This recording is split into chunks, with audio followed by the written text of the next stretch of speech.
Muy buenas tardes, bienvenidos a una transmisión más de la Academia Mexicana de la Historia.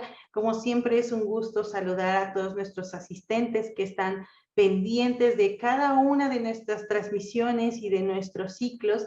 Y pues en esta ocasión, este lunes, pues lo que estamos haciendo es darle continuidad a nuestra cátedra Patrimonio Histórico Cultural de México, Rafael Tovar y de Teresa. En esta edición, recuerden, esta cátedra la iniciamos desde el año 2017.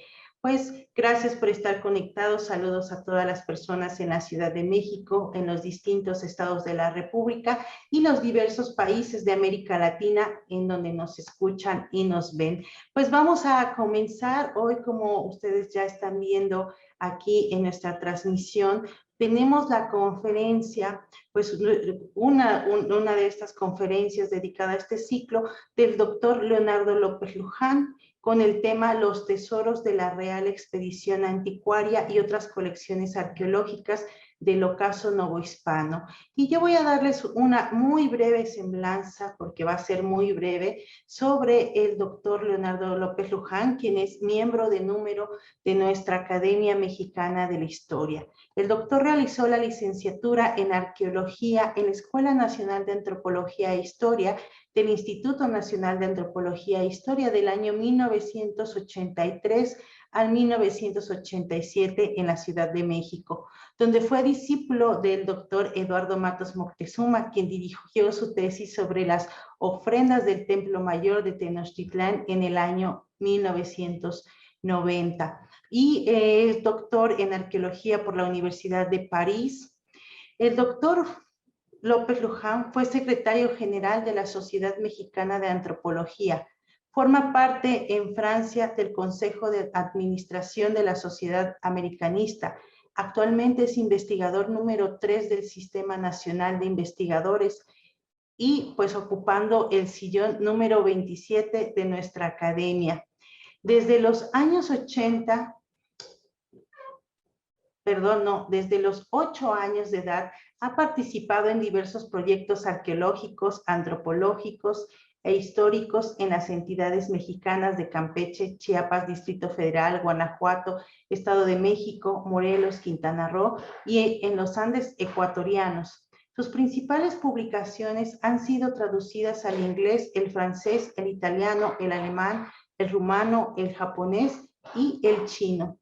Podemos destacar algunas de sus publicaciones, unas de las más recientes, Los primeros pasos de un largo trayecto, la ilustración de temas arqueológicos en la Nueva España del siglo XVIII, su discurso de ingreso en el año 2019, El ídolo sin pies ni cabezas, la Coatlicue a finales de México virreinal en el año 2020. Y pues sin más, yo voy a dejarle los micrófonos al doctor Luján para que nos dicte su conferencia esta tarde.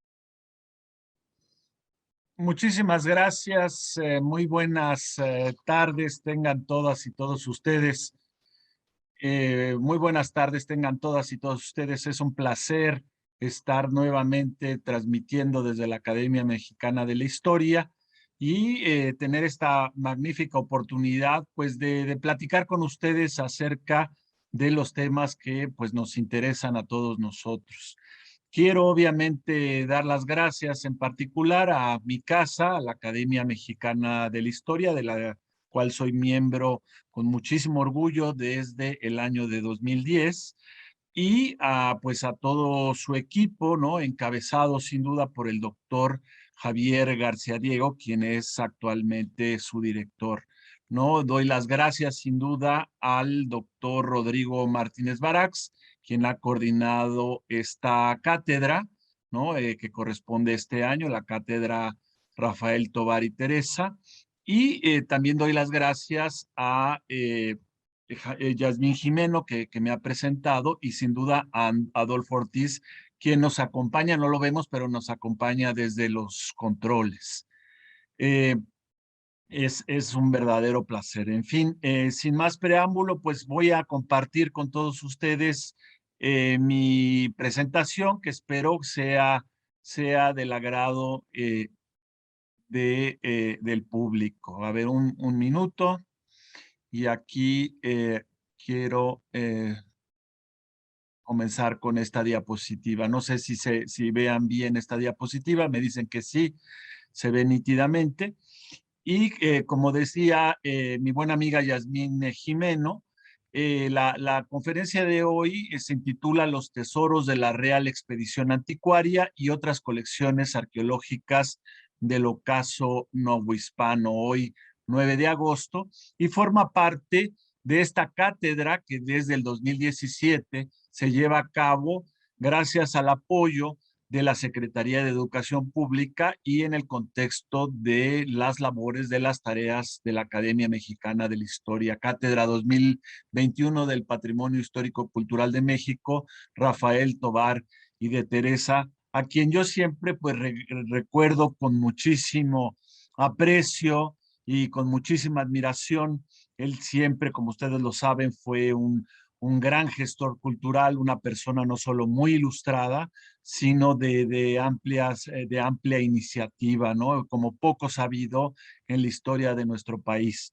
A mí me tocó tratar a Rafael pues muy de cerca, afortunadamente, cuando él era embajador de México en Italia, y en el año de 2004, es decir, ya hace muchos años, y gracias a él pudimos organizar una gran exposición, espléndida exposición en el Palazzo Ruspoli, en la ciudad de Roma, relativa a lo que allá se conoce como los aztecas, los mexicas, ¿no? Que tuvo pues mucho éxito. También gracias a Rafael Tovar y a nuestro entonces agregado cultural en Italia, Ricardo Calderón, pues pudimos hacer una gran reunión en el Instituto Italo Latinoamericano de Cultura y producto de esa reunión, editado por Carochi Editores, pues apareció este libro, el Liastec y Trapasato presente, que hice pues en colaboración, coeditamos en colaboración con dos buenos amigos italianos, Alessandro Lupo y Luisa Migliorati. También en esa ocasión echamos a andar, bueno, desde el año anterior, una serie de colaboraciones entre la Facultad di Lettere Filosofía de la Sapienza di Roma, que es la universidad pues más grande y más importante de Italia, con mi institución, el Instituto Nacional de Antropología e Historia aquí en México, y después con la Universidad Nacional Autónoma de México. Con ellos, gracias a Rafa Tovar, pues pudimos fundar un curso sobre arqueología mesoamericana, pues que todavía se sigue impartiendo con muchísimo éxito. En fin, me toca, como les decía, por suerte, hoy 9 de agosto, y después de la presentación de mi maestro Eduardo Matus Moctezuma, hablarles un poquito sobre coleccionismo, el coleccionismo que se dio en el ocaso novohispano, es decir, las últimas 3 décadas del siglo XVIII y las 2 primeras décadas del siglo XIX, ¿no? Es un momento muy temprano, un momento fundacional para la historia de la arqueología y que tiene como grandísimos motores pues el reinado de dos miembros de la Casa Borbón, obviamente de origen francés, que gobernaron España en aquel momento, ¿no? El más famoso de todos, Carlos III de España, anteriormente a llegar a España en el año al reinado de España en 1759. Él había sido el famoso Carlo di Borbone, rey de las dos Sicilias, y había vivido mucho tiempo en Nápoles, ¿no? Todos recordamos a Carlos III, pues como la canción Por la Puerta de Alcalá, por el Paseo de la Castellana y la fundación de instituciones emblemáticas como, sin duda alguna, el Museo del Prado o bien el Jardín Botánico y tantas otras, ¿no? Sin duda son instituciones que marcaron la historia de España. Y Carlo di Borbone, precisamente antes de llegar a su reinado en España, antes de desplazarse a Madrid, había tenido pues un contacto directo con la arqueología y con el coleccionismo arqueológico, que es el tema que nos ocupa el día de hoy. De hecho, tan temprano como 1730 38, él ordenó las excavaciones muy cerca de su palazzo di Portici, que está ubicado en las afueras de la ciudad de Nápoles, y él ordenó a un ingeniero de origen español, al ingeniero Alcubierre, que emprendiera exploraciones en la antigua ciudad de Herculano, ¿no? Nosotros hoy la conocemos como Herculano, un sitio romano que pereció pues al principio del primer milenio, pues que por los lodos, en el caso de Herculano, a diferencia de Pompeya que pereció por las cenizas de un volcán, el famosísimo Vesubio. Y entonces, pues que imagínense ustedes, Carlos III encomendó estas excavaciones, sobre todo pozos y túneles profundos, en busca de los tesoros de aquella maravillosa ciudad que había sucumbido en unos cuantos minutos a una rapidez realmente vertiginosa, ¿no? Todos sus habitantes perecieron como resultado de esta catástrofe y dejaron en su lugar pues todo realmente intacto. Carlos III, como buen rey, estaba interesado pues en los objetos más vistosos de la ciudad de Herculano. Me refiero a los mármoles, es decir, a las esculturas, ¿no? Sobre todo de dignatarios del Imperio Romano y mayoritariamente de divinidades del panteón grecorromano. También estaba en busca el ingeniero Alcubierre, aparte de los mármoles antiguos, de objetos elaborados con bronce y de objetos menores de cerámica, muy importante también los fragmentos de la pintura mural. Y bueno, después de estas excavaciones encomendadas por Carlos III, pues su sucesor en el trono, pues las continuó Carlos IV, ¿no? Se hicieron muy famosas también las exploraciones, como les decía, en sitios como Estavia y sin duda como Pompeya. En fin, todas estas gusto por la arqueología tuvo un impacto en ultramar, en la más importante de las colonias, sin duda la joya de la corona, que era la Nueva España, que tenía un territorio gigantesco y que, aunque no formaban parte de ella, tenía una enorme influencia política y económica sobre Cuba, sobre Florida y principalmente sobre las Filipinas, ¿no? La Nueva España, igual que nuestro país, obviamente, estaba ubicada en el centro del universo, ¿no? A nivel geopolítico, su posición es fundamental y entonces, pues sirvió de muchas maneras para conectar el continente americano con Europa hacia el este y con Asia hacia el oeste.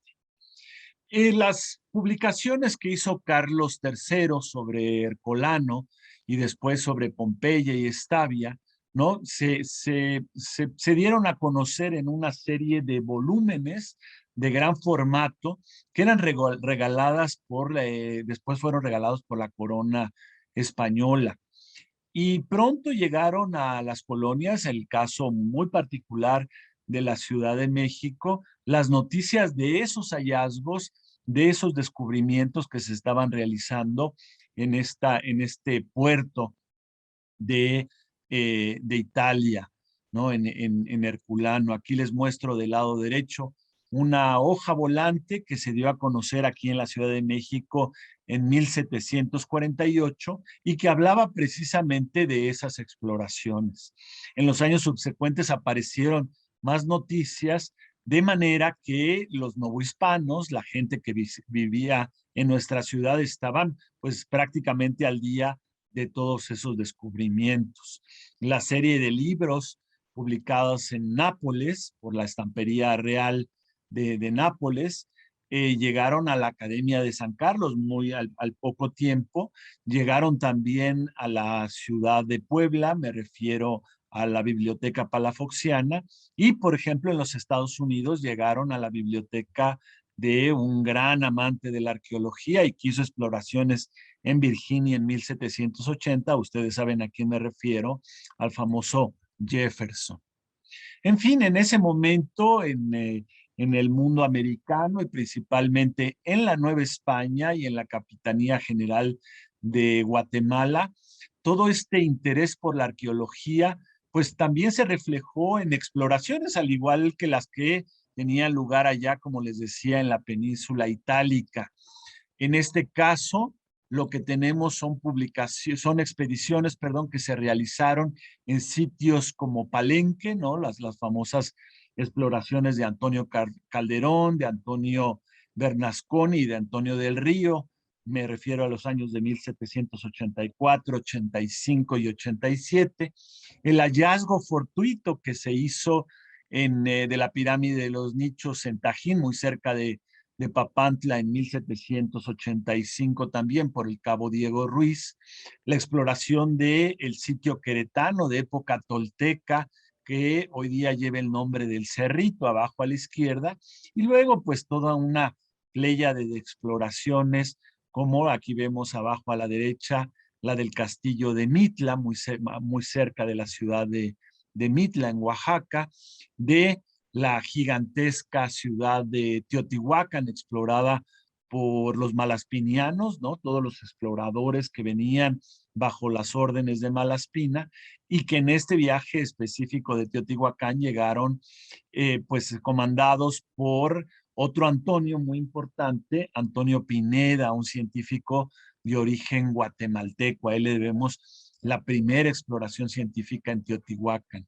Muy importante, no podemos olvidarla, la exploración de 1777 y luego del 84 que hiciera José Antonio Alzate y Ramírez, este polímata y sabio novohispano, en la ciudad de Xochicalco, en el estado de Morelos, y sin duda los trabajos, las publicaciones, las investigaciones que hizo un anticuario y astrónomo novohispano, Antonio de León y Gama, a raíz del descubrimiento en 1790 de lo que hoy conocemos como la Coatlicue y la Piedra del Sol. Es decir, es un momento seminal tanto para los estudios arqueológicos en Italia como para los estudios arqueológicos en la Nueva España y en la Capitanía General de Guatemala, ¿no? Las dos igualmente importantes. Y otro detonador fundamental, pues es la llegada como virrey de la Nueva España, de este personaje que vemos en la pantalla, Juan Vicente de Güemes Pacheco, conocido como el segundo conde de Revillagigedo. Él había nacido en La Habana, era cubano, por decirlo de alguna manera, había nacido en La Habana y había vivido aquí en la Ciudad de México en su infancia, pero toda la adolescencia y parte de ya la etapa madura, pues la vivió en Madrid. Y en Madrid le tocó presenciar de manera muy importante, pues en el reinado de Carlos III que hemos mencionado, pues la transformación urbana de la ciudad a manos de un arquitecto de apellido Sabatini, que Carlo di Borbone, Carlos III, había llevado a Madrid y que había transfigurado, ¿no? El paisaje urbano de la capital de España. Tan impactado quedó Revillagigedo, que cuando es nombrado virrey de la Nueva España y cuando llega aquí en 1789 y hasta 1794, pues él decide hacer algo semejante aquí en la Ciudad de México. Y emprende una cantidad, en tan poco tiempo, una cantidad espectacular de obras urbanas para normalizar lo que era un verdadero muladar, según las descripciones de la época. Sobre todo organiza un servicio de limpia muy eficiente, muy eficaz, ¿no? Para el cual se necesitaban no solo carretas recolectoras, sino ubicar muy puntualmente los tiraderos, regulariza las calles, crea,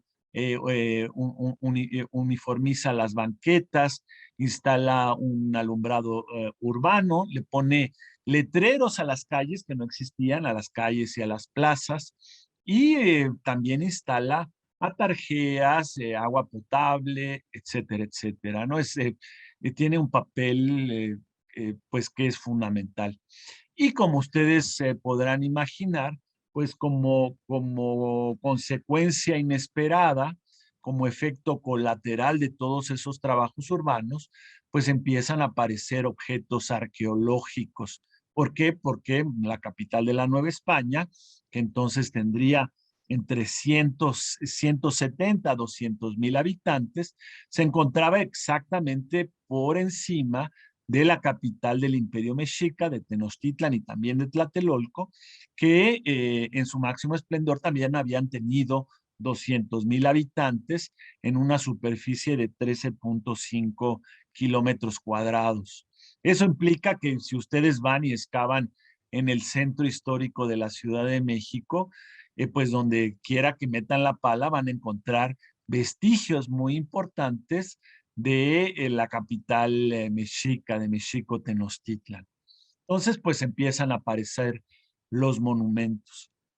Esta imagen me parece realmente fascinante porque es precisamente lo que llamamos ahora el Zócalo, la Plaza de Armas, pueden ustedes verlo, la parte superior el Palacio Nacional, abajo el famoso Parián, la Catedral Metropolitana a la izquierda, la Sequía Real en este sentido, no sé si vean mi cursor, y un caos tremendo, ¿no? Dicen que la gente ahí en la Plaza Mayor dormía, tiraba sus desechos, defecaba incluso, ¿no? Era una cosa insufrible.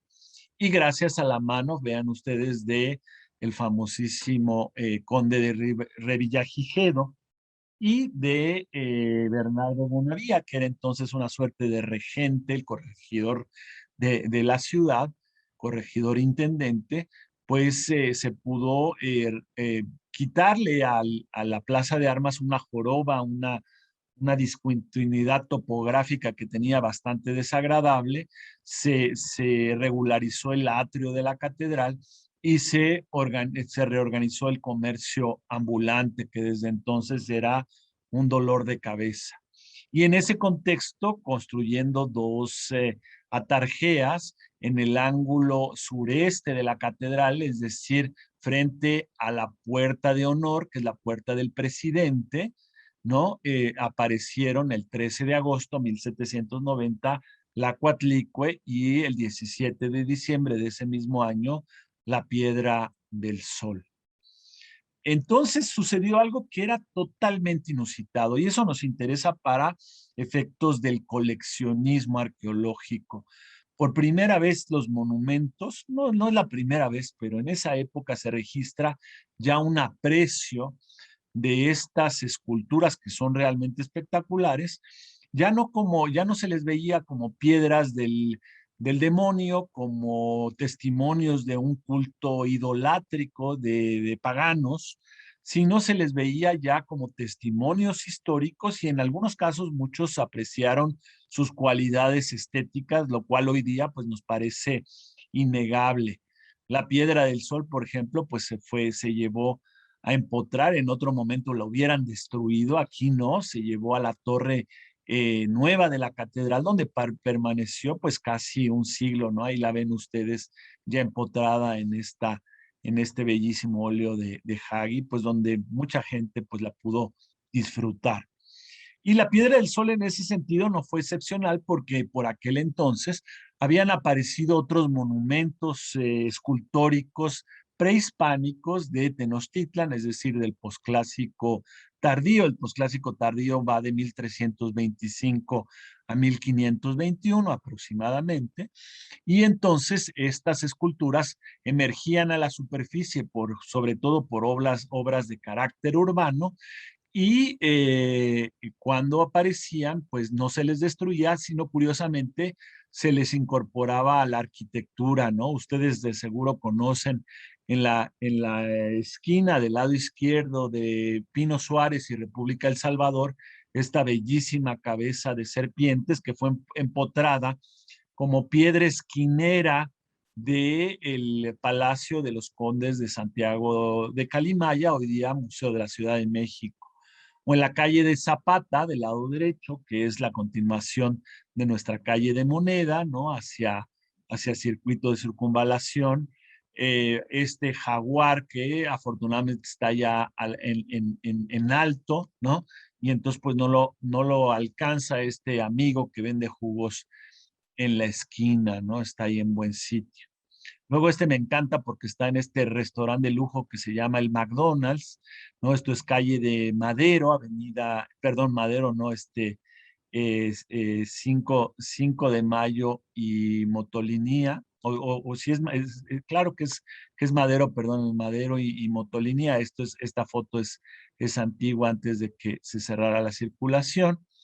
Y esta otra escultura, ¿no? La anterior representaba un jade, un chalchihuite. Esta representa una biznaga que encontramos nosotros en la antigua casa de Luis de Castilla, hoy día ocupada en la esquina de República Argentina y Justo Sierra, ocupada por la casa matriz de la librería Porrúa Hermanos, ¿no? Aquí fue donde la hallamos, y que mucho tiempo estaba expuesta a los transeúntes, ¿no?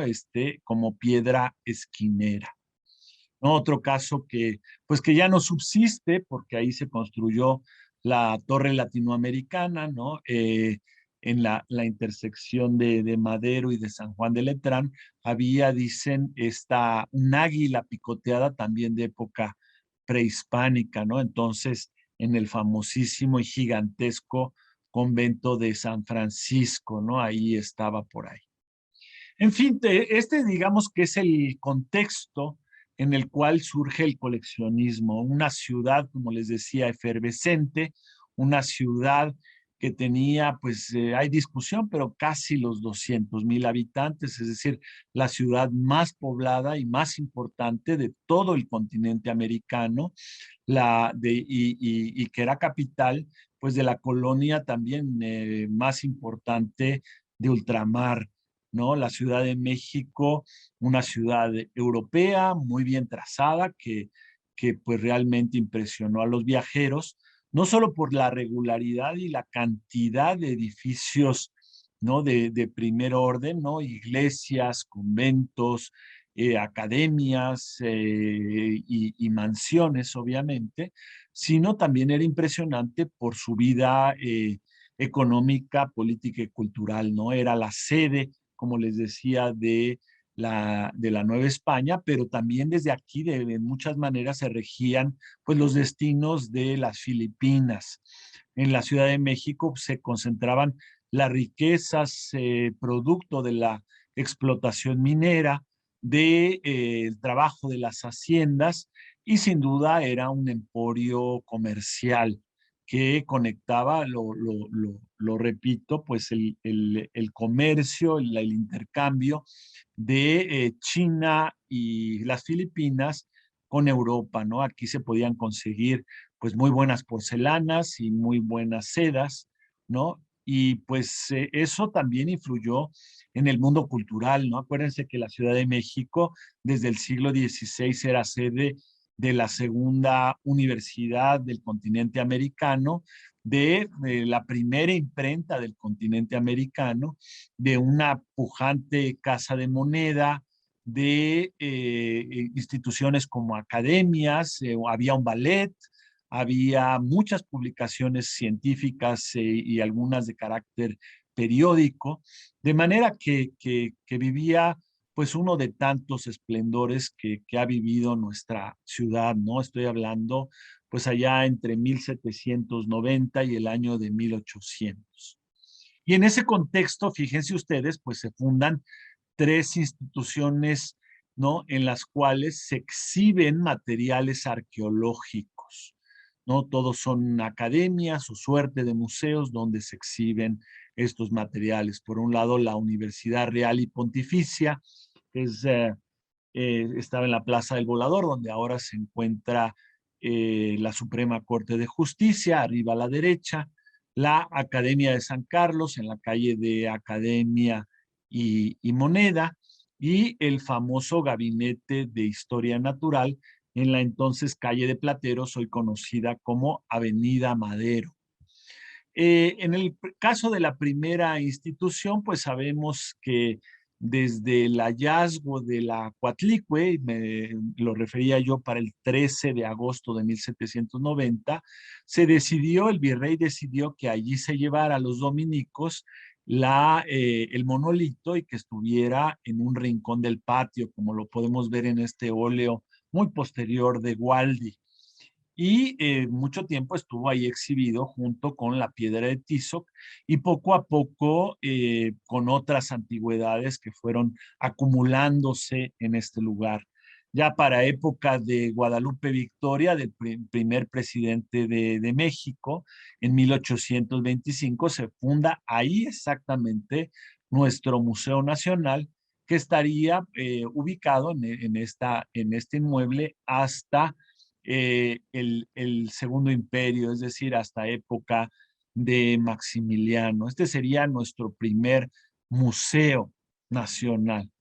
El segundo lugar donde se exhibieron objetos arqueológicos fue en la Real Academia de las Tres Nobles Artes de San Carlos, que fue fundada en 1783, pero que entró en operaciones hasta el 85, y donde gente de todos los niveles, indígenas incluidos, podían instruirse en esas tres artes que son la pintura, la escultura y la arquitectura. También obviamente incluido el grabado, ¿no? En ese lugar. Y a este sitio llegaron de manera muy importante una serie de materiales didácticos que eran verdaderas joyas, pinturas al óleo, grabados, llegaron muchas estampas, muchos libros y sobre todo lo que vemos abajo, abajo al centro y arriba a la derecha, que son todas estas copias de escayola, de yeso, de muy conocidas esculturas de la antigüedad grecorromana. Muchos de estos objetos fueron enviados desde Roma, obviamente desde Madrid, desde la Academia de San Fernando, y todos estos objetos, pues, de alguna manera incentivaron a los estudiantes a reproducirlos y con ellos, sin duda, a quedar imbuidas en el canon y en el gusto estético por lo neoclásico. Estamos en la época artística y estética del neoclásico y que retoma sin duda pues las civilizaciones clásicas de Europa, Grecia y Roma. En fin, ahí es muy importante. Y en ese contexto, el fundador de la academia, Jerónimo Antonio Gil, que era un grabador, aquí lo vemos con un troquel y no sabemos si es una medalla o una moneda en la otra mano, pues él estaba, ¿no?, muy interesado pues por difundir el antiguo arte de los romanos, ¿no? Aquí atrás de él, si ustedes pueden ver, está una copia en yeso del famoso Antifantes, que era uno de los dos hijos, el hijo mayor de Laoconte, ¿no? El Laoconte, ¿se acuerdan de ese conjunto escultórico? Hay mucha discusión sobre su origen, pero es el conjunto escultórico que apareció en Roma en el siglo XVI y que hoy día se encuentra en los museos vaticanos, ¿no? Una de las esculturas, pues, más reproducidas y más interesantes de la época. Y yendo al punto, una cosa que es realmente sorprendente es que en la Academia de San Carlos, y eso hay varios testimonios, no solo de Antonio de León y Gama, este anticuario y astrónomo novohispano, sino también de un capitán de dragones que había llegado a México en 1791 y que se había aficionado, bueno, desde que vivía en Europa, se había aficionado a las antigüedades y que quedó obviamente deslumbrado con los testimonios, los vestigios arqueológicos del pasado mesoamericano. Me refiero a Guillermo Dupé, que era de origen luxemburgués. Y Guillermo Dupé, junto con León y Gama, documentaron los hallazgos que se hacían por obra pública en la Ciudad de México, todas estas esculturas que vemos en la pantalla, pero ambos registran que arriba el indio triste, arriba a la izquierda, este aguizote, ¿no? Este animal mítico inspirado en la nutria, arriba a la derecha, el sapo y la serpiente fueron a parar, fíjense ustedes, a la Academia de San Carlos, donde, ¿no? Incluso se ve abajo lo que dice abajo a la izquierda, ¿no? Que se fue a las academias, y estos objetos, pues, estaban compartiendo espacio con las copias de yeso, ¿no? Estas gemas de escayola que las conocían de esculturas romanas, estaban compartiendo lugar y servían también para la enseñanza de los estudiantes. Lo cual pues nos marca, eso es fundamental, nos habla de un gusto naciente, no solo por el mundo clásico europeo, sino por el mundo mesoamericano que tiene producciones excelsas. Bueno, ya hablamos entonces de la Universidad Real y Pontificia, ya hablamos de la Academia de San Carlos, y ahora pues le toca su turno al Gabinete de Historia Natural, que como les decía estaba en la Avenida Madero, ya casi llegando al Zócalo. Esta fue un gabinete de historia natural que formó un médico español, José Longinos Martínez, que murió en Campeche. Y él durante mucho tiempo exhibió sus colecciones, podía uno ir, ya no recuerdo el horario, de 10 a 12 martes y jueves, por decir algo, podía uno asistir ahí, pagar una módica suma y ver la colección que, como nos explica la Gaceta de México de 1790 en 2 artículos, podía uno ver esas colecciones de los 3 reinos de la naturaleza, es decir, el mineral, el vegetal y el animal, los 3 reinos. Y lo interesante, nos dice la Gaceta, que el reino, todo obviamente es la naturalia, lo que se conoce como la naturalia, pues muchos objetos estaban clasificados, organizados en exhibidores triangulares muy interesantes y en 24 suerte ¿cómo le digamos? Como suerte de libreros, ¿no? Sí, más o menos sería como, con la forma de libreros. Y había un total de 24 y ahí se exhibían estos objetos que estaban organizados bajo el sistema de Linneo, que por entonces era muy polémico, ¿no? Toda la clasificación de género y especie linneana. De manera muy interesante, no solo había naturalia, sino había artificialia. ¿Qué quiere decir? Que junto con minerales, junto con animales disecados, junto con plantas también en herbarios, se exhibían algunas antigüedades, ¿no? Y se exhibían también, por cierto, fósiles y de megafauna. Todo estaba ahí en este local. Y lo interesante es que la Gaceta de México dice que la colección mayoritariamente era de Longinos, pero que también había muchos donadores.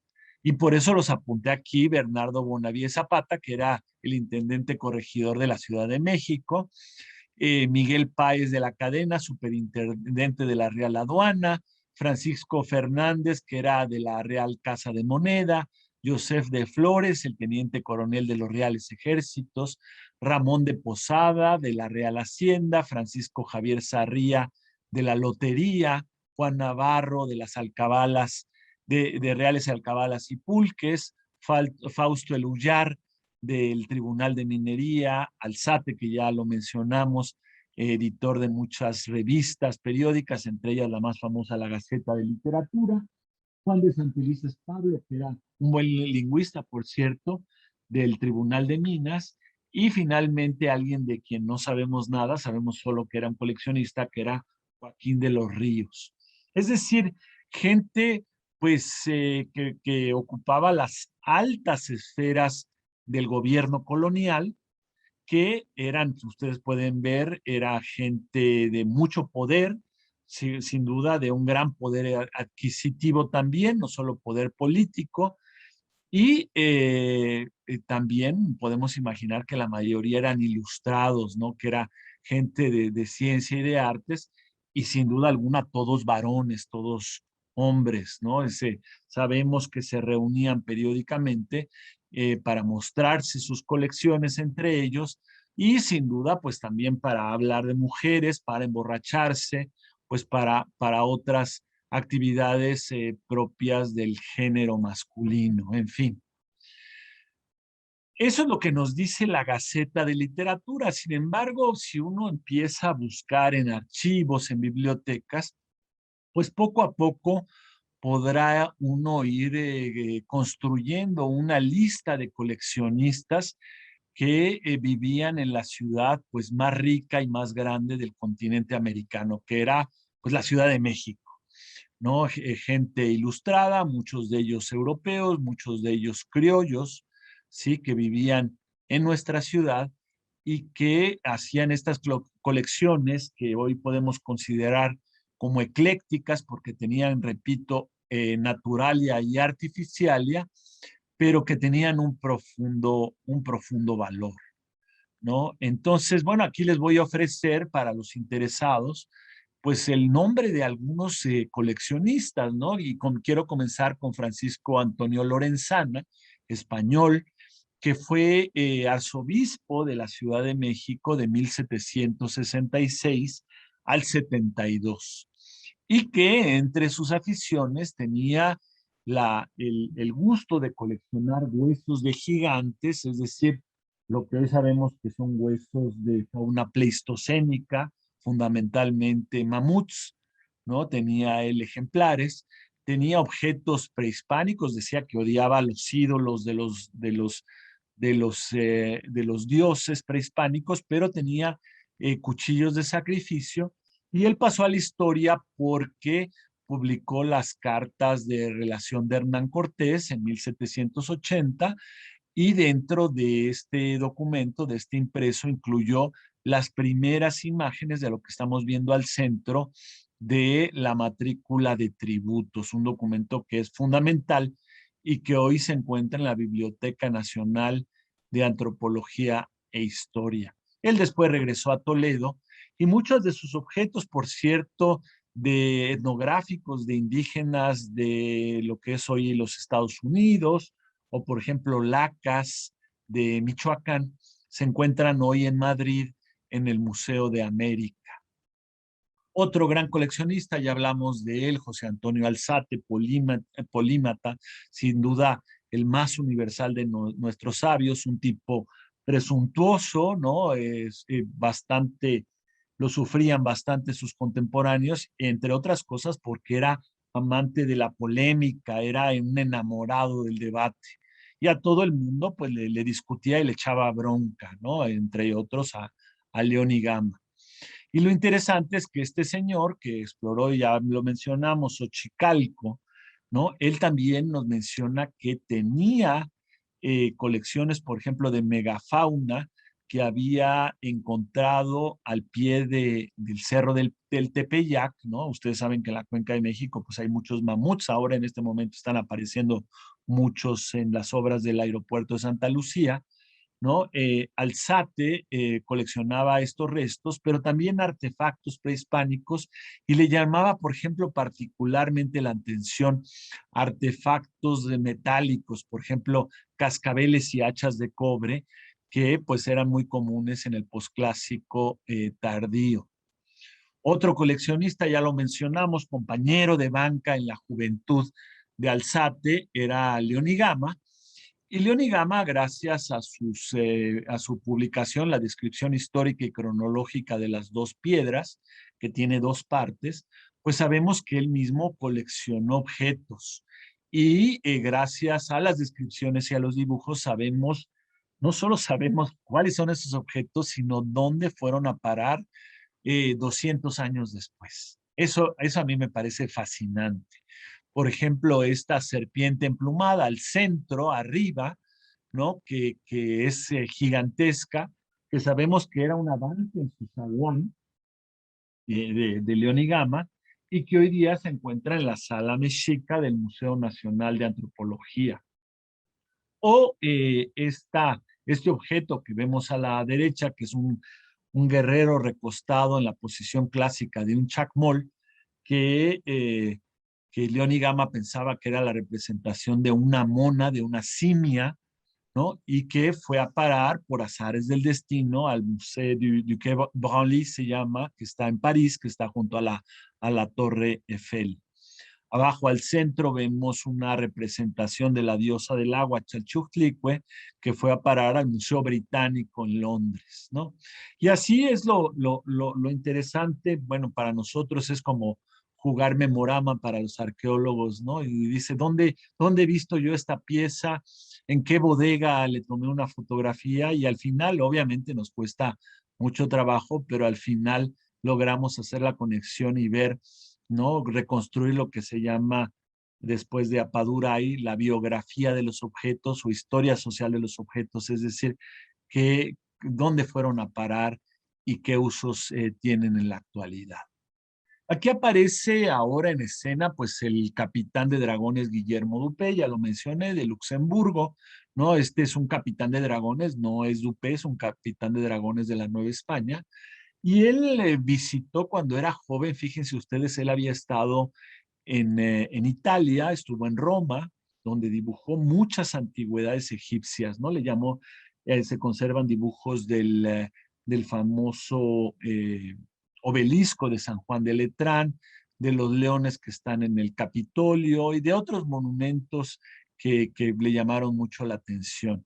Llegó fascinado a la Nueva España y aquí encontró pues una cultura igualmente, cultura arqueológica igualmente rica, y entonces pues se volvió un mal militar, ¿no? Todos los reportes de los superiores dicen que pues que era una persona preparada, que era una persona que tenía todas las cualidades, pero que no se aplicaba en sus funciones castrenses y que por el contrario se escapaba cada vez que él podía, pues a reconocer ruinas arqueológicas.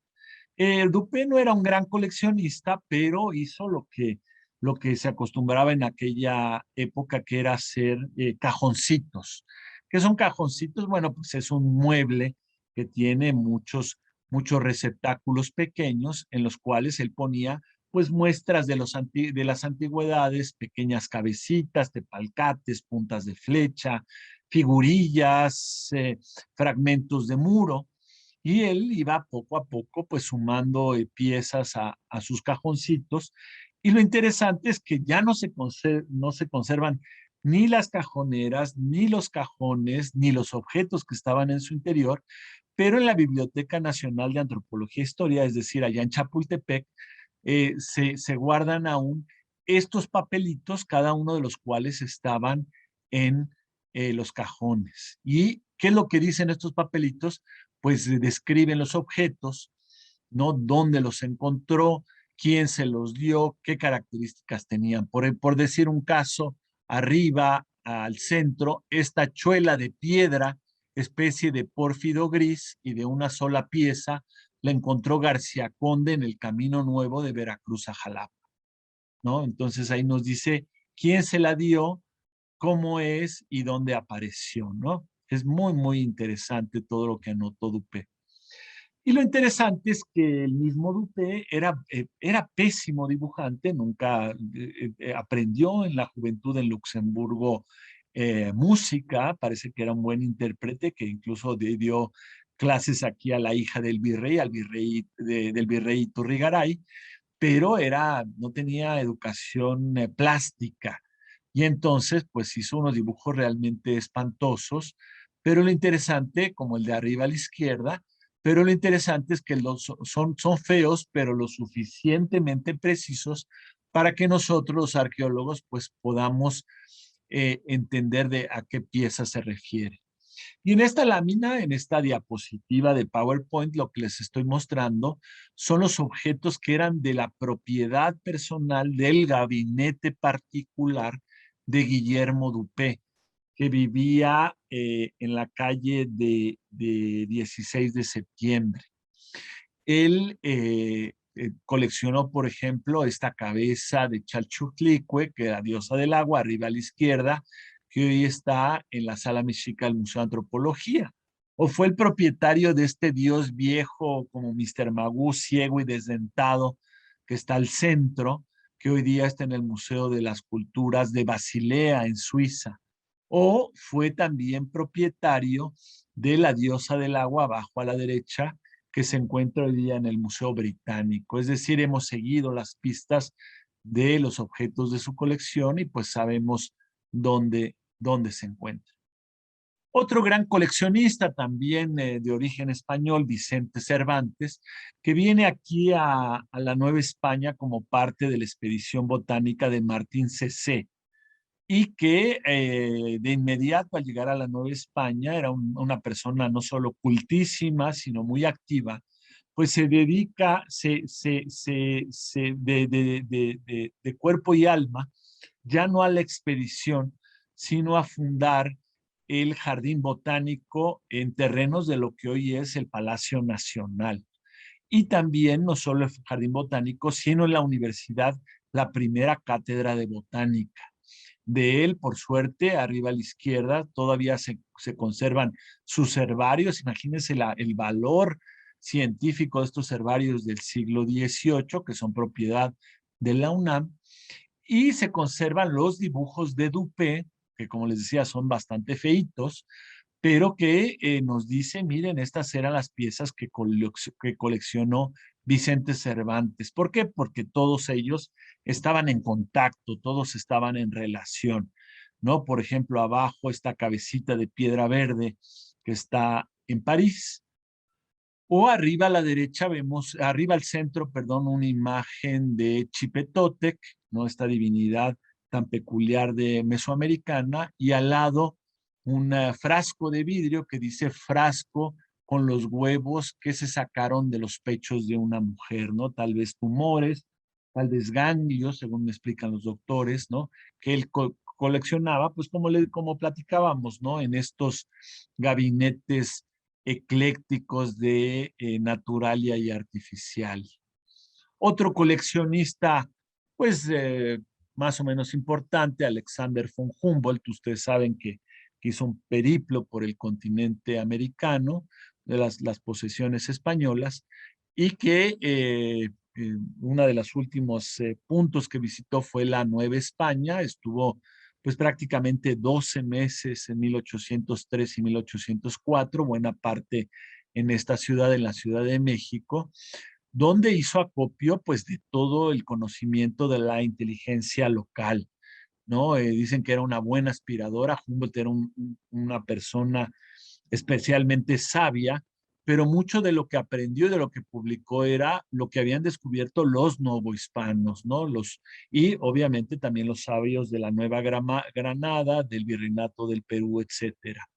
Aquí entra en contacto de inmediato con muchos sabios, por ejemplo, arriba Andrés Manuel, pero no el que están pensando, Andrés Manuel del Río, que era experto en mineralogía, era un geólogo español de altísimo prestigio, y Andrés Manuel del Río, que pasó a la historia, se enemistó con Humboldt, pasó a la historia por haber descubierto el tuxteno, perdón, el vanadio. Él le regaló esta hacha olmeca que está a la derecha de él, se la dio a Humboldt. Vicente Cervantes, este botánico español, le regaló a Humboldt el dibujo de la izquierda, y Humboldt, me estoy refiriendo justo al centro de la imagen, Humboldt lo publicó en 1810 en París, y Dupé le dio los 3 dibujos de abajo, ¿no? El de la izquierda de su autoría, se los dio a Humboldt y él los grabó para después publicarlo en sus famosas vistas de las cordilleras en París en 1810. Humboldt también acopió estos dibujos que a mí me parecen espectaculares, que hizo un arquitecto español de la Academia de San Carlos, Luis de Martín, de las ruinas de Mitla, el Palacio de las Columnas, y también los publicó Humboldt. Y finalmente Humboldt hizo una colección de objetos prehispánicos. Aquí debo aclarar que a diferencia de sus contemporáneos, Humboldt le parecía realmente espantoso el arte mesoamericano.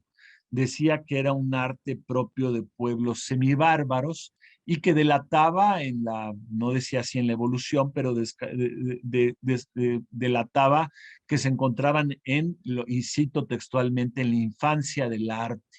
No le gustaba. pero coleccionó muchos objetos, como él era un amante de la geología, la mineralogía, coleccionó muchos objetos por su materia prima. Y eso pues se corrobora, ¿por qué? Porque cuando regresó a Europa, bueno, ustedes saben que vivió muchos años en París, pero llevó a Berlín al gabinete real de mineralogía, llevó estos objetos precisamente por la materia en la que habían sido elaborados, ¿no? Por ejemplo, esta divinidad abajo del maíz, este dios muy destruido que vemos a la derecha, un dios del fuego, o esta espléndida orejera de carrete hecha de una obsidiana muy fina, traslúcida, que es una pieza tarasca, o la cabecita maya que está arriba a la izquierda. Todo eso fue a parar allá a Berlín, ¿no? Todo está por allá, hoy día forma parte de las colecciones alemanas. Y luego estos otros objetos, el hacha Humboldt, el disco Humboldt que tiene al centro al dios solar, a Tonatiuh, o este objeto de madera con mosaico de turquesa, pues todo eso llegó a Alemania, pero están extraviados desde la Segunda Guerra Mundial.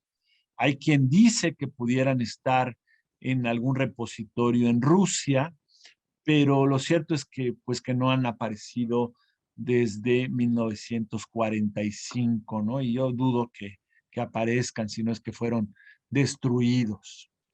Un coleccionista más que llega precisamente cuando Humboldt está saliendo de la Nueva España rumbo a Cuba, Estados Unidos y Francia, es Benito María de Montjoy Francolí, que es un religioso benedictino catalán, y que viene aquí en 1804 para ser asistente, para asistir al obispo de Michoacán.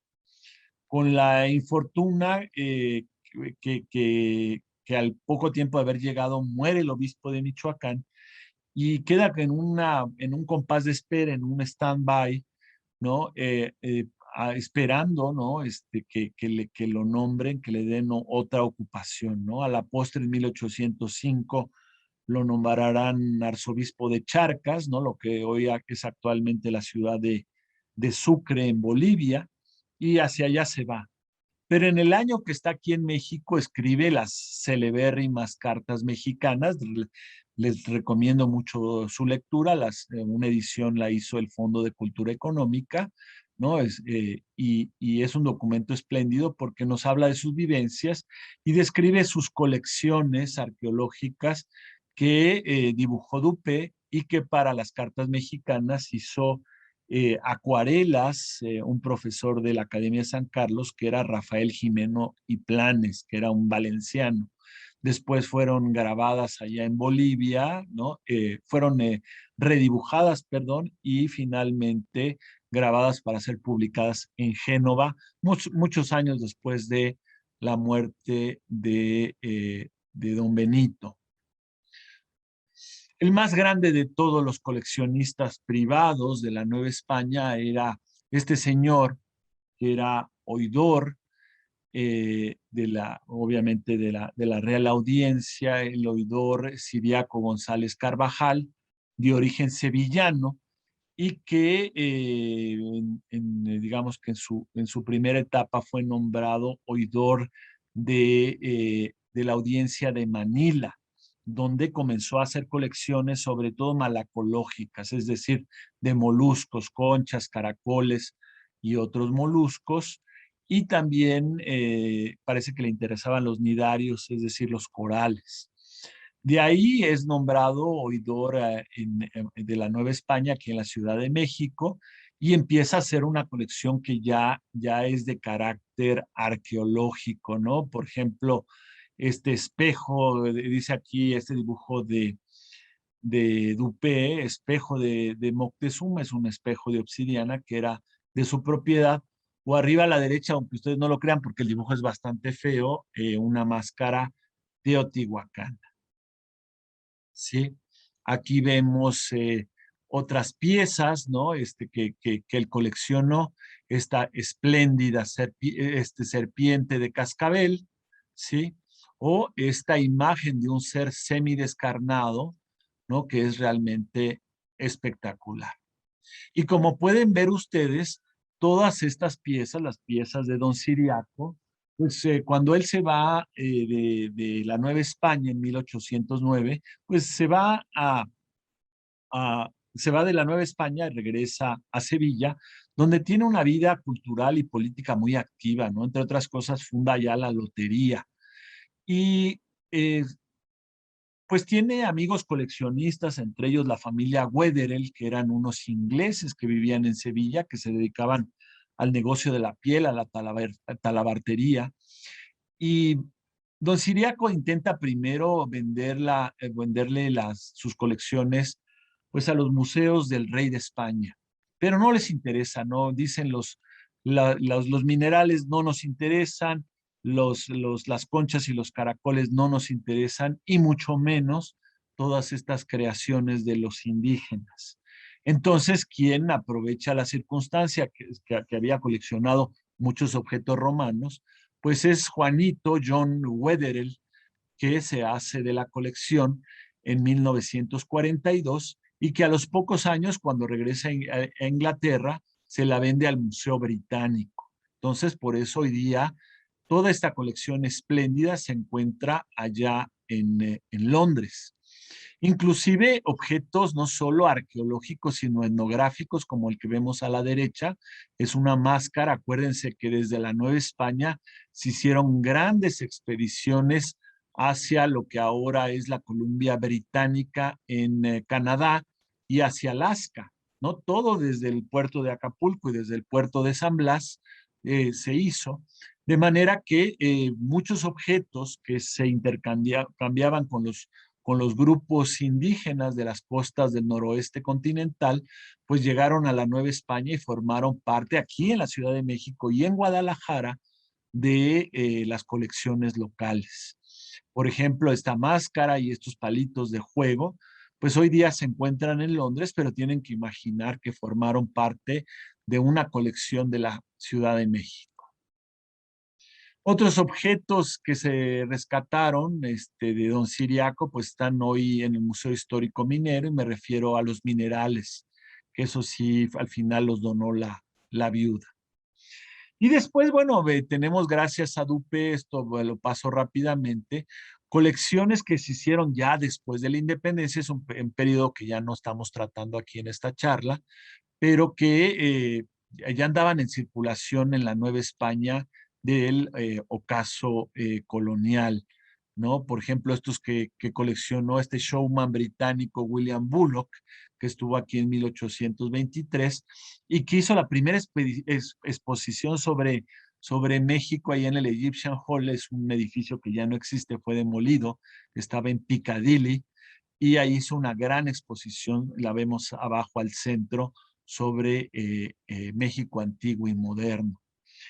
Hizo una réplica de la Piedra del Sol, de papel maché, papier maché, y de la cual solo subsiste la parte central, que está en el Museo Nacional en Glasgow, en Escocia, ¿no? Allá fue a parar, ¿no? Así son lo que sucede con las cosas.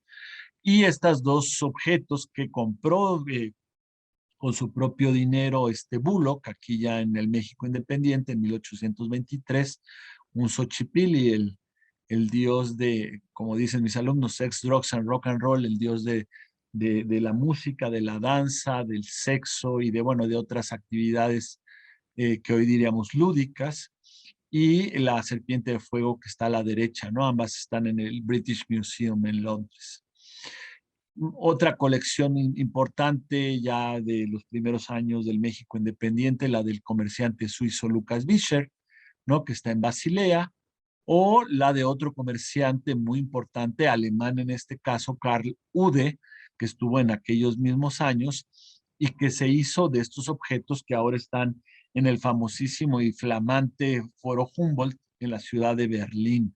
Estos objetos, gracias a los dibujos de Dupe, que ya les digo que ya estaban en circulación en aquel entonces, pues sabemos que la cabeza que está arriba era ahí dice ahí muy claro, barrio de Santiago Tlatelulco, y la serpiente con cabeza de águila, una cuauhcoatl, apareció, como bien dice el dibujo de Dupé, en Azcapotzalco, dice, ¿no? La tierra de los chintololos.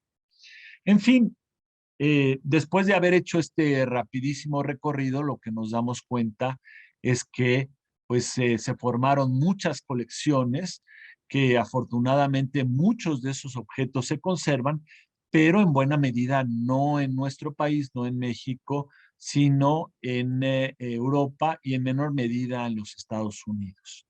Lo interesante es que los coleccionistas de la Real Academia, todos estaban conectados, hacían lo que se llama un ecosistema cultural, una red de conocimiento, todos ellos se juntaban y todos, aquí vemos sus nombres, tenían de alguna manera un papel, una actividad que se relacionaba con esa magnífica, espectacular institución que era la Academia de San Carlos. Digamos que ese es el lugar común para todos los coleccionistas de la época. En fin, quiero terminar contándoles pues un chisme que involucra incluso a un espía. Este chisme pues tiene que ver con la colección de la Real Expedición Anticuaria, que es una expedición que si bien no se le ocurrió, la constituyó, fue por decisión de Carlos IV de España, es decir, este Borbón que está plasmado en el famoso caballito. Carlos IV de España, ¿no? Da todas las facilidades para que un coleccionista muy conocido, que era precisamente, ya estaba entonces retirado, ¿no? El ex capitán o capitán retirado de dragones, Guillermo Dupé, emprendiera pues 3 expediciones por todo el territorio novohispano y lo hizo entre 1805 y 1809. Dupé se hizo acompañar de un dibujante no muy diestro, José Luciano Castañeda, originario de Toluca, por un escribano y por 2 soldados, ¿no? Imagínense una época en la que no hay automóviles, no hay aviones, no hay autobuses, no hay restaurantes, bueno, hay algunas posadas, no hay hoteles como tal y como lo conocemos hoy día, de manera que viajarse y desplazarse en un país, pues era algo bastante complejo. Y aún así, Dupé, con todo su equipo, parte en estas expediciones y reconoce buena parte del territorio, antiguo territorio mesoamericano, llega a Oaxaca, llega hasta Palenque, no muy cerca de Ciudad Real, es decir, de lo que hoy es San Cristóbal de las Casas, y van haciendo dibujos, no había fotografías, no había la cámara del celular, ¿no? No existía eso, entonces todo tenía que ser dibujado, eran dibujos de José Luciano Castañeda, y reproducían arquitectura, escultura y objetos menores. No colectaron esto, lo quiero hacer hincapié, no colectaron absolutamente nada durante su viaje, solo lo registraron in situ, lo registraron en su lugar.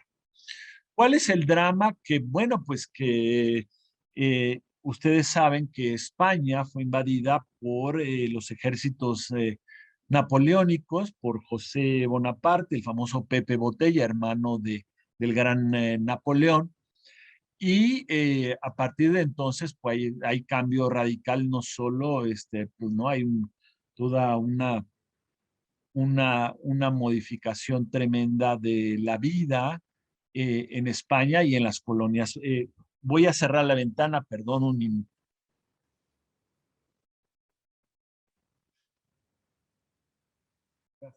Ya estoy de vuelta, es que está cayendo aquí una tromba en mi casa, estoy aquí en la Ciudad de México.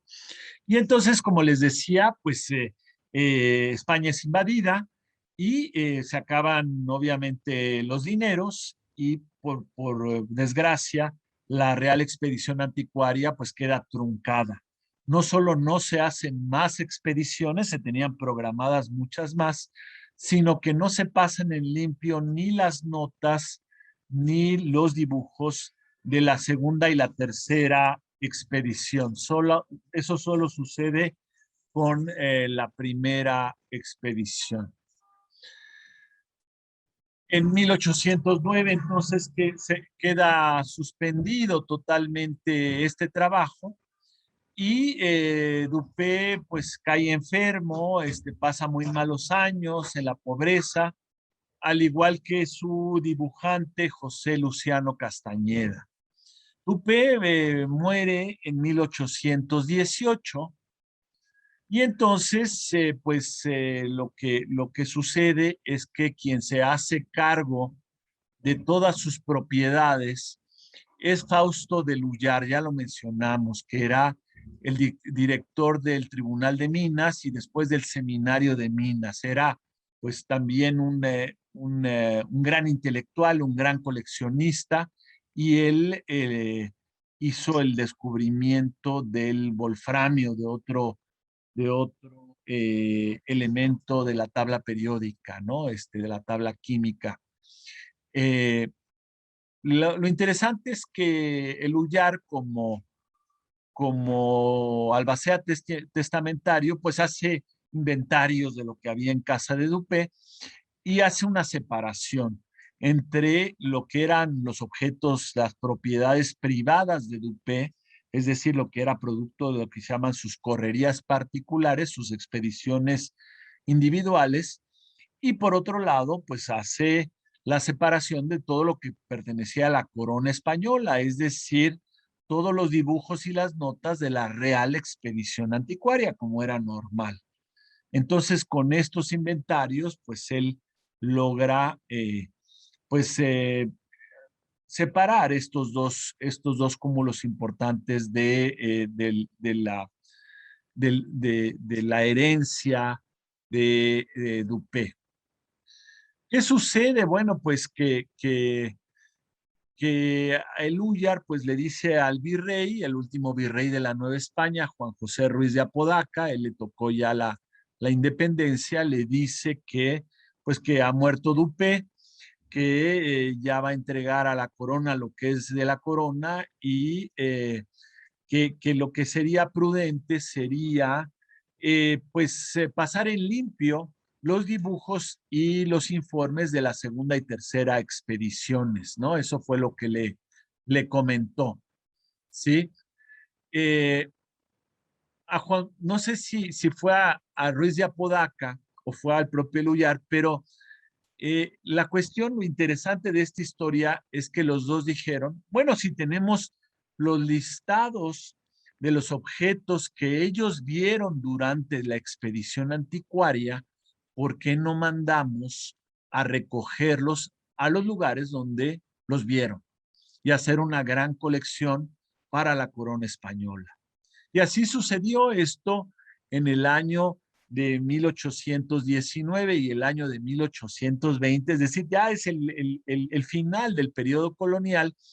Se manda la instrucción a los intendentes y a los subdelegados de que recojan las antigüedades documentadas por Dupé y por Castañeda durante sus expediciones. Se les manda las listas de los objetos.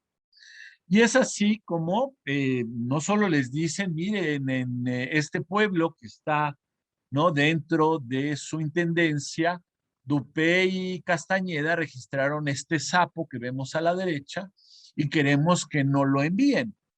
O este pescado que está a la derecha y queremos que no lo envíen, sino que dieron toda una serie de indicaciones, por ejemplo, ¿no? Las esculturas decían que estaban empotradas en las casas y que pues que pesaban mucho, pues que les quitaran la espiga, que la rebajaran para que el transporte pues no fuera tan complejo. Y obviamente al arrancar esa piedra de su lugar, pues que repararan el daño al propietario de la casa donde esa antigüedad arqueológica se encontraba. En algunos casos están pues todos los documentos, ¿no? Esto está en la Universidad de Austin, estos documentos en Texas, ¿no?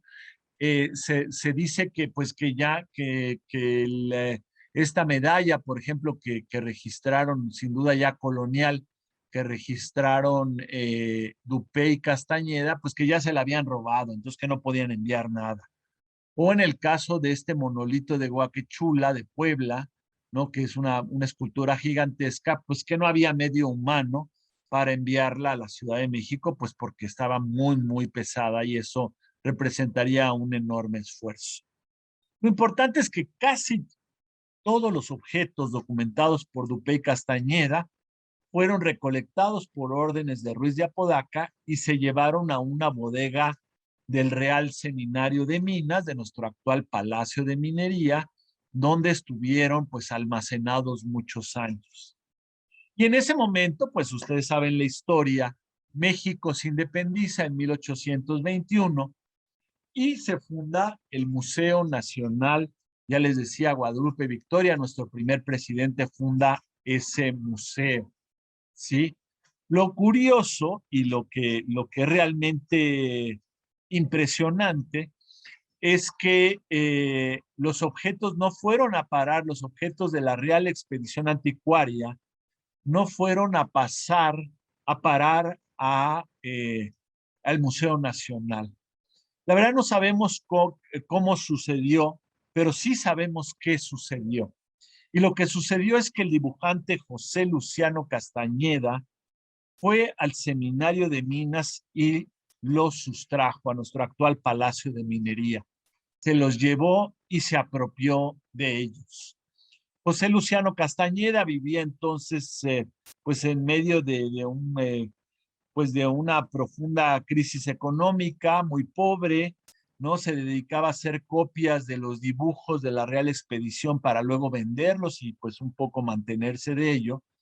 Pero lo que decide hacer, que es sorprendente, no solo es de apropiarse de estos tesoros arqueológicos de la Real Expedición Anticuaria, sino subastarlos.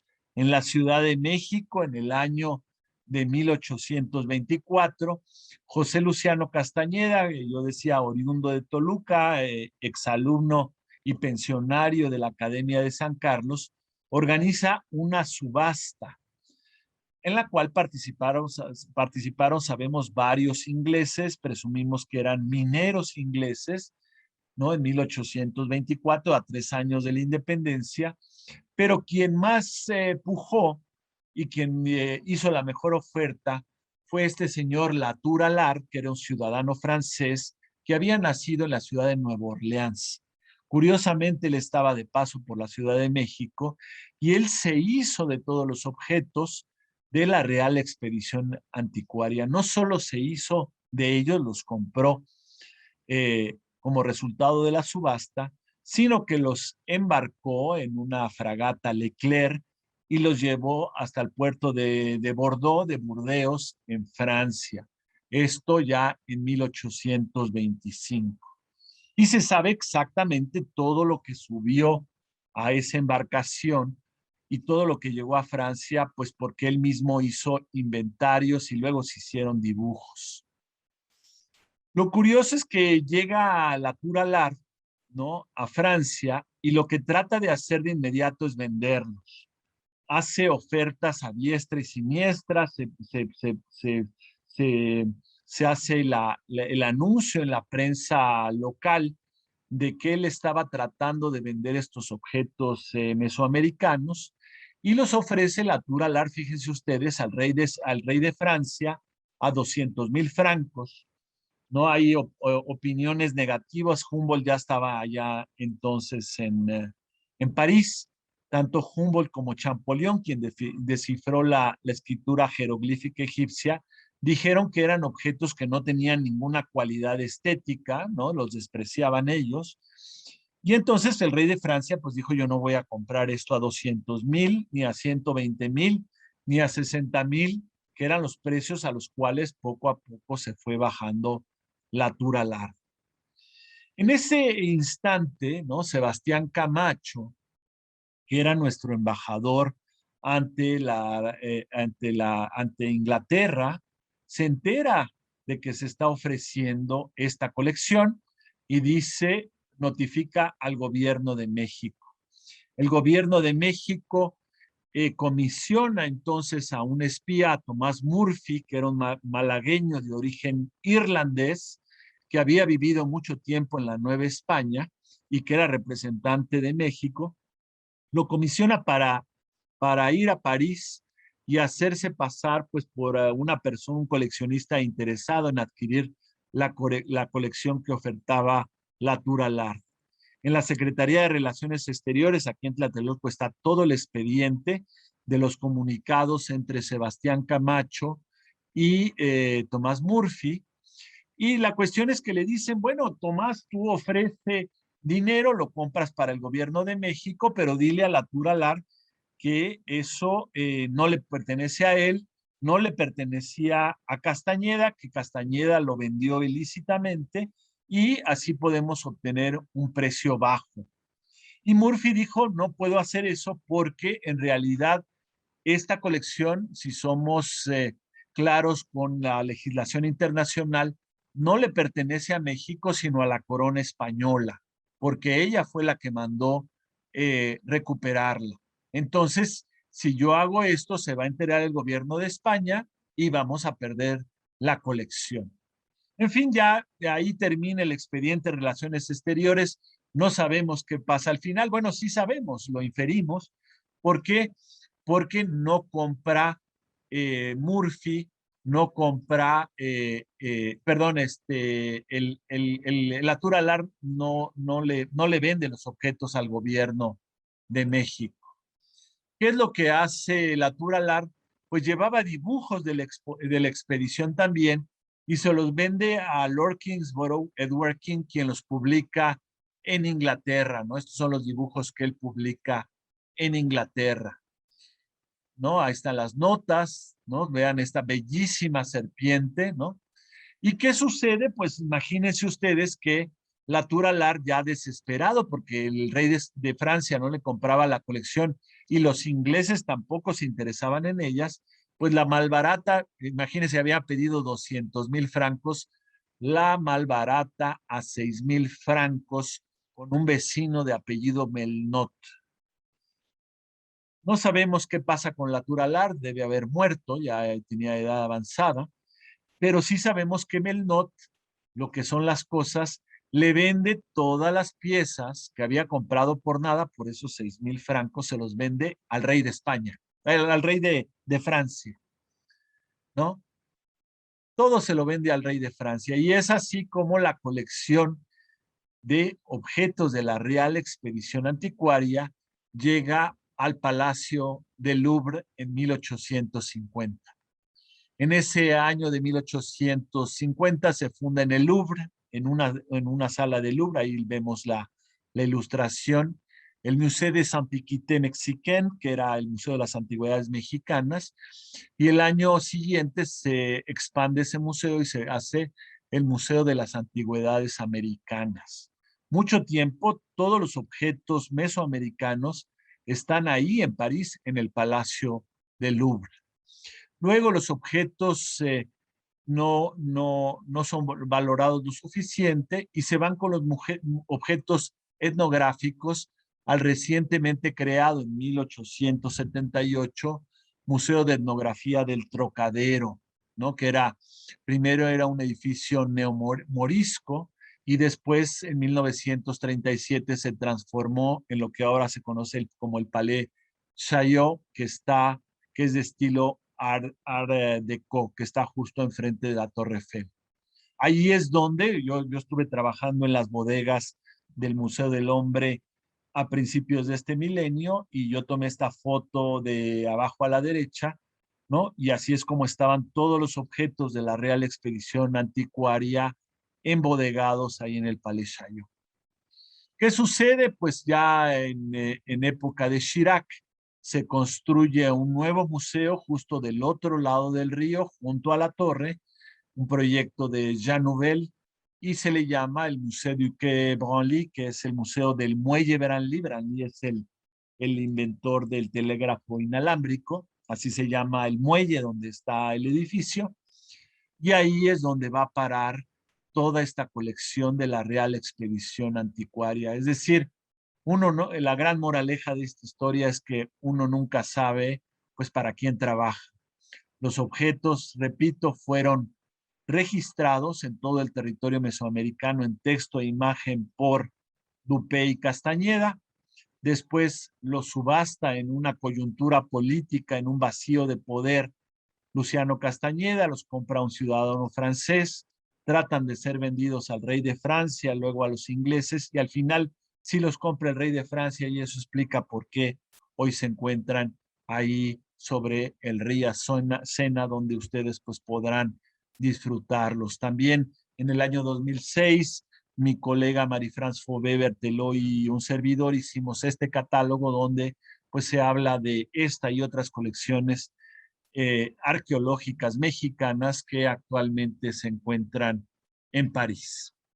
En fin, con esto concluyo nuestro periplo, ¿no? Hemos hecho un recorrido por las principales colecciones de arqueológicas del ocaso novohispano y como la más importante de ellas a nivel privado, la colección de Ciriaco González Carvajal, termina el Museo Británico, ahí está actualmente, y como la colección de la Real Expedición Anticuaria termina en París en el Museo del Quai Branly.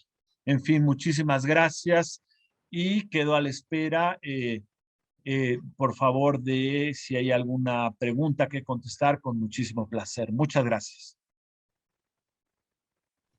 Muchas gracias, doctor, por esta conferencia. Y sí, ya tenemos aquí algún par de preguntas.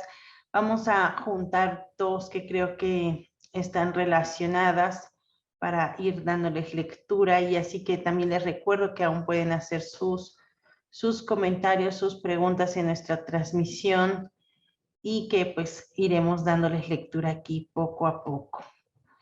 Aquí nos pregunta Oscar Reyes, ¿existe hoy una norma que regule el coleccionismo de objetos arqueológicos mexicanos y proteja el patrimonio nacional?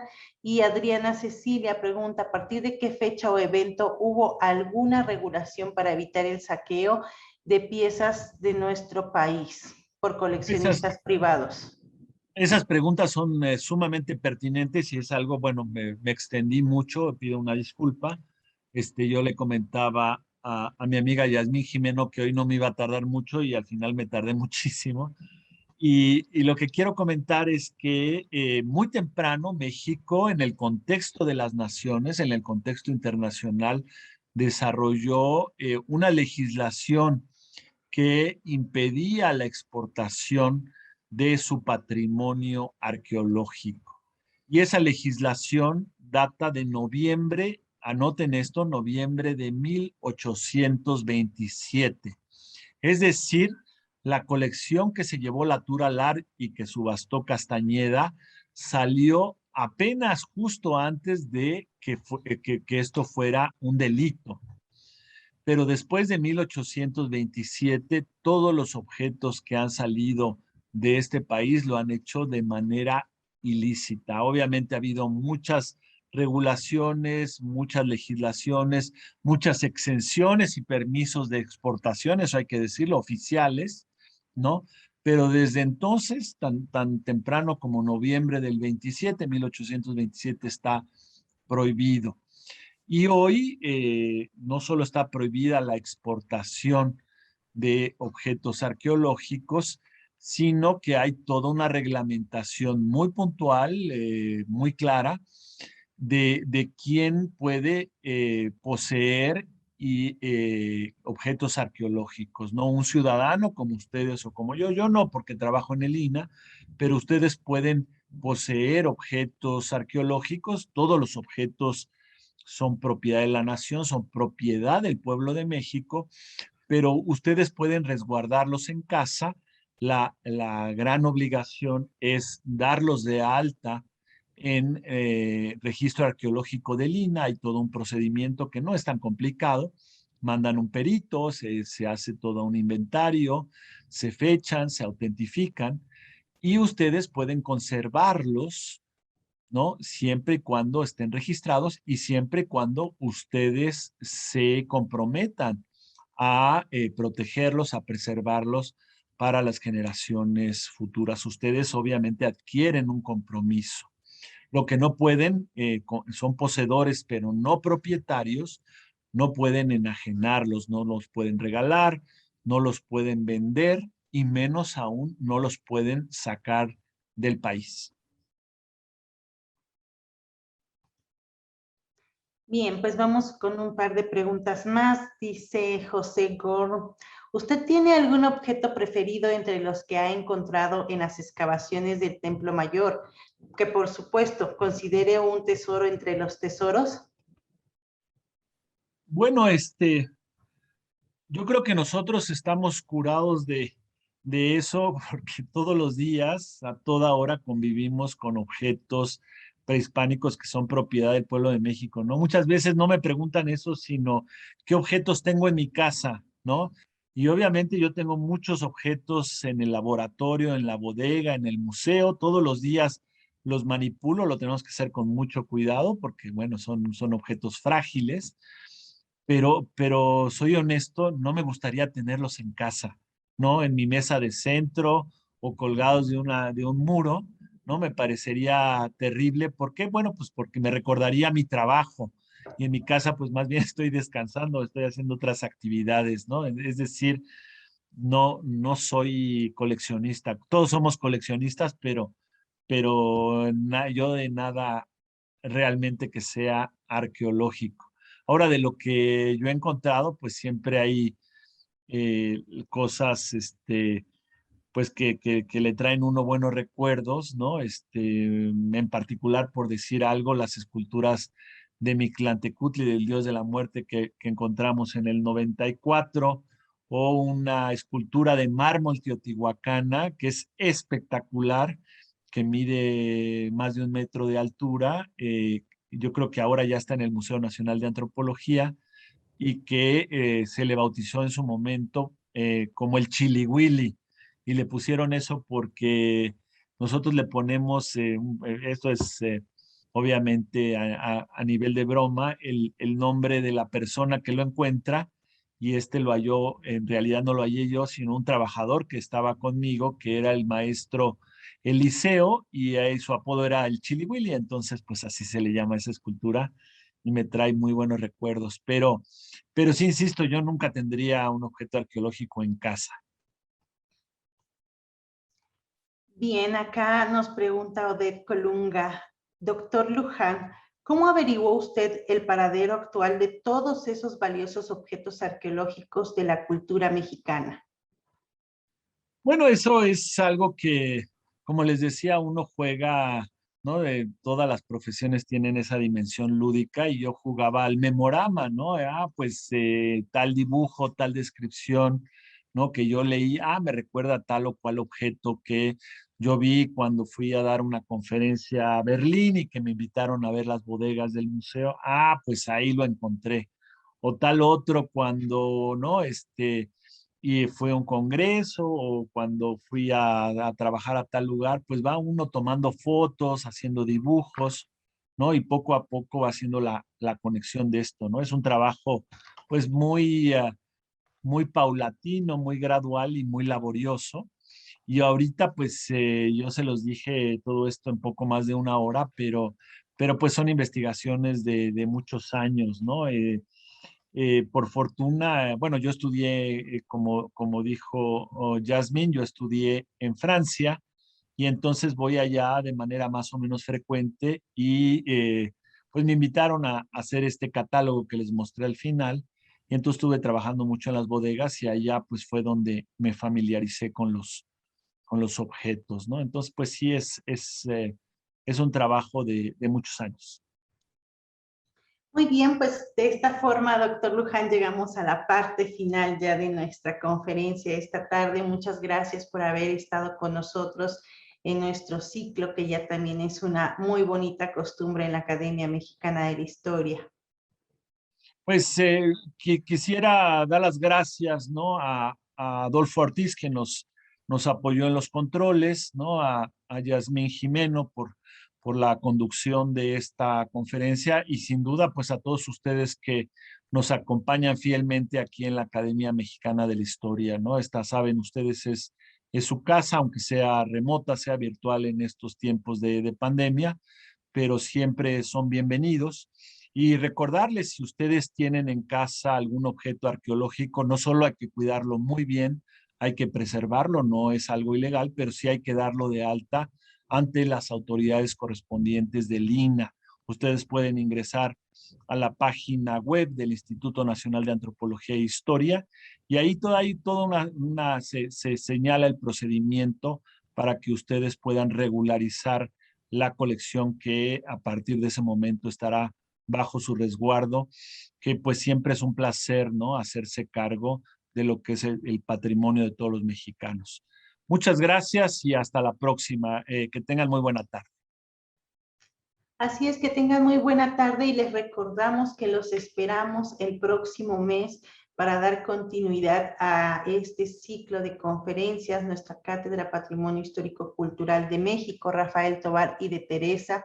Y vamos a tener aquí, qué bueno que está esta fecha, porque vamos a tener un cambio de fecha justamente con la conferencia del doctor Muriá. Ustedes bien saben que siempre tenemos nuestra sesión el segundo lunes del mes. Por cuestiones de agenda del doctor vamos a realizarla el 6 de septiembre. Va a estar el doctor José María Muriá con la conferencia Bibliografía Patrimonial Recuperada. Así que los esperamos. Recuerden, en esta ocasión va a realizarse el 6 de septiembre. Pues que tengan muy buena tarde y los esperamos en nuestras próximas transmisiones de la Academia Mexicana de la Historia.